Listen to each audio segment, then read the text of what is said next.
যে আমরা 1984 সালে কেন আমাদের যাত্রা শুরু হয়েছিল, কোন লক্ষ্য নিয়ে, আমরা কতটুকু এগোলাম, কতটুকু ভুল করলাম। অতীতের ভুল থেকে যেমন আমরা শিক্ষা নিতে চাই, লড়াই থেকেও তেমনি প্রেরণা নিতে চাই। তো ফলে প্রতিষ্ঠাবার্ষিকী আমাদের কাছে আনুষ্ঠানিকতা নয়, একটা মিছিল সমাবেশের বিষয় নয়। অভিজ্ঞতাকে স্মরণ করা, সেই অতীত দিনে যে অসংখ্য নেতা কর্মীর লড়াইয়ের মধ্য দিয়ে এই সংগঠনের যাত্রা শুরু হয়েছিল, অসংখ্য সমর্থক শুভানুধ্যায়ী সাধারণ মানুষের ভালোবাসায় সমর্থনে যে সংগঠনের যাত্রা শুরু হয়েছিল, সেই সংগঠন কতটা পথ পেরোলো।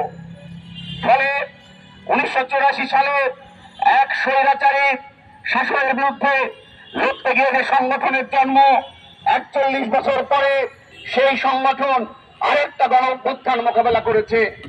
আমরা সেদিন ওড়িশাদের যে স্বৈরাচারী শাসন, সেই শাসনের বিরুদ্ধে, সেই স্বৈরাচার বিরোধী ছাত্র আন্দোলনের অগ্নিগর্ভ থেকে আমরা জন্ম নিয়েছিলাম। সেই জন্মের পর আজকে আমরা আরেকটা গণ অভ্যুত্থান পেরোলাম। বন্ধুগণ, এই দুই সময়ের মাঝখানে দাঁড়িয়ে আমরা কেমন লড়লাম, কি চাই বা কেনই চাই, সেই বিষয়ে কিছু কথা আপনাদের সামনে আমি রাখতে চাই। বন্ধুগণ, সেই 84 রক্ত ঝরা লড়াইয়ের দিনের কথা আপনারা জানেন। মোস্তফা বাবুল ওয়াজিউল্লাহর যে শহীদ আত্মদান, তার কথা আপনারা জানেন। সেদিন স্বৈরাচার বিরোধী ছাত্র আন্দোলনের মধ্য দিয়ে যে রক্তে লেখা 10 দফা সেদিন রচিত হয়েছিল, সেই 10 দফার প্রথম দফা ছিল যে সর্বজনীন বিজ্ঞান ভিত্তিক সেকুলার একই ধারার গণতান্ত্রিক শিক্ষা চাই। সেদিন সমস্ত দল সেই দাবি মেনে নিয়েছিল, কিন্তু 90-এর স্বৈরাচার বিরোধী এত বড় ছাত্র আন্দোলন হলো, স্বৈরাচারের পতন হলো, কিন্তু ছাত্র আন্দোলনের 10 দফা, সেই 10 দফা কি পূরিত হয়েছে? বন্ধুগণ, সেই 10 দফা পূরিত হয়নি। সেই যে 10 দফার প্রধান দফা, সেই দফাই হচ্ছে আমাদের দাবি যে সর্বজনীন বিজ্ঞান ভিত্তিক সেকুলার একই ধারার গণতান্ত্রিক শিক্ষা চাই। বন্ধুগণ, আমরা দেখলাম যে 90-এর পরে যারা শাসন ক্ষমতায় এসেছেন, সেই আওয়ামী লীগ, বিএনপি, জামাত, জাতীয় পার্টি, যারা রাষ্ট্র ক্ষমতায় ছিলেন, যেমন 90-এর পরে তারা শাসন ক্ষমতায় ছিলেন, তেমনি স্বাধীনতার 53 বছরে যারা শাসন ক্ষমতায় ছিলেন, তারা কেউই এদেশের মানুষের যে গণতান্ত্রিক আকাঙ্ক্ষার যে শিক্ষা ব্যবস্থা, এদেশের মানুষের লড়াইয়ের মধ্য দিয়ে গড়ে ওঠা যে আকাঙ্ক্ষার শিক্ষা ব্যবস্থা, সেই ব্যবস্থার পথে হাঁটেননি। আমরা ৬২ শিক্ষা আন্দোলনের কথা জানি। এত বড় একটা জুলাই গণ অভ্যুত্থান হলো, সেই জুলাই গণ অভ্যুত্থানের পরেও দেখলাম যে এই গণ অভ্যুত্থান নিয়েও, এই গণ অভ্যুত্থানের আকাঙ্ক্ষার বিপরীতেও অতীতে যেমন শাসক গোষ্ঠী হেসেছে, আজকের দিনেও অনেক গাল ভরা কথা শুনছি, অনেক সংস্কারের কথা শুনেছি।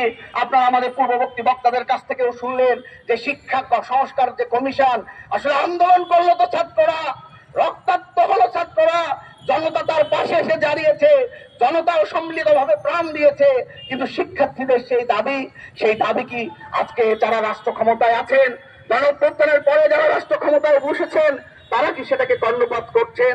তারা সেই দাবিতে কিন্তু কর্ণপাত করছেন না। শিক্ষার্থীদের এই যে শিক্ষার দাবি, শিক্ষা আন্দোলনের যে গণতান্ত্রিক পরিবেশের দাবি, সেই দাবিকে কিন্তু আজকে মানা হচ্ছে না। বন্ধুগণ, আমরা বলেছিলাম যে সমাজতান্ত্রিক ছাত্র ফ্রন্ট শুধু শিক্ষা রক্ষার কথা বলে না, সে সংস্কৃতি ও মনুষ্যত্ব রক্ষারও কথা বলে। তাহলে আজকের দিনে যদি দেখেন যে আমরা দেখেছি যে যুগে যুগে শাসকরা কি চেয়েছে, শাসকরা মানুষের বিবেককে, মানুষের যে তার যে সুপ্ত বিবেক, তার যে মনুষ্যত্ব, সেই মনুষ্যত্বকে, যুবক তরুণদের মনুষ্যত্বকে ধ্বংস করতে চেয়েছে। তার বিবেক যাতে জাগ্রত না হয়, তার জন্য আয়োজন করতে চেয়েছে। বন্ধুগণ, 24-এর গণ অভ্যুত্থান দেখেছেন যে আবু সাইদ মুগ্ধ সহ যারা প্রাণ দিয়েছে, তাদের কথাগুলো আপনারা পড়লে দেখবেন যে 24-এর গণ অভ্যুত্থান আমাদের সেই স্মৃতিকে আমাদের সামনে এনে দিয়েছে, যে 84-র লড়াই আমাদের সামনে এনে দিয়েছে, 52-এর ভাষা আন্দোলন আমাদের সামনে এনে দিয়েছে, ব্রিটিশ বিরোধী আন্দোলনের যে লড়াকু নাম আমরা যাদের হয়তো বা ইতিহাস পড়েছি, সেই প্রীতিলতা, সেই মাস্টারদা সূর্য সেন, ভগৎ সিং, তাদের কথা আমাদের সামনে এনে দিয়েছে, ৬২-কে আমাদের সামনে এনে দিয়েছে, আমাদের সামনে ৭১-এর লড়াইকে সামনে এনে দিয়েছে।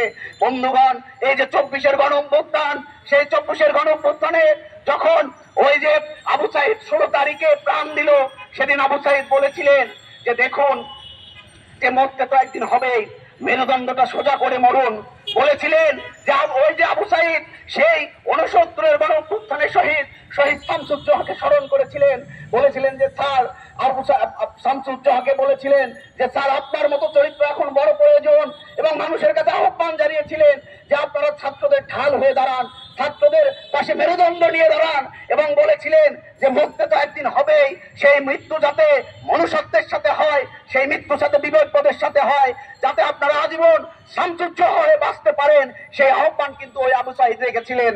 মুগ্ধ বলেছিলেন যে দেখুন বাবু মশাই, জীবনটা বড় চাই, মহত্বময় চাই, জীবনের বরত্ব আছে, জীবনের মনুষ্যত্ব আছে, সেই বরত্ব চাই, লম্বা একটা জীবন চাই না। ওই ফায়াজের কথা শুনেছেন, ফায়াজ বলেছিলেন যে দেখুন যে আমরা কেমন জীবন চাই, যে এমন জীবন চাই যে মৃত্যুর পর যাতে মানুষ আমাদেরকে স্মরণ করতে পারে।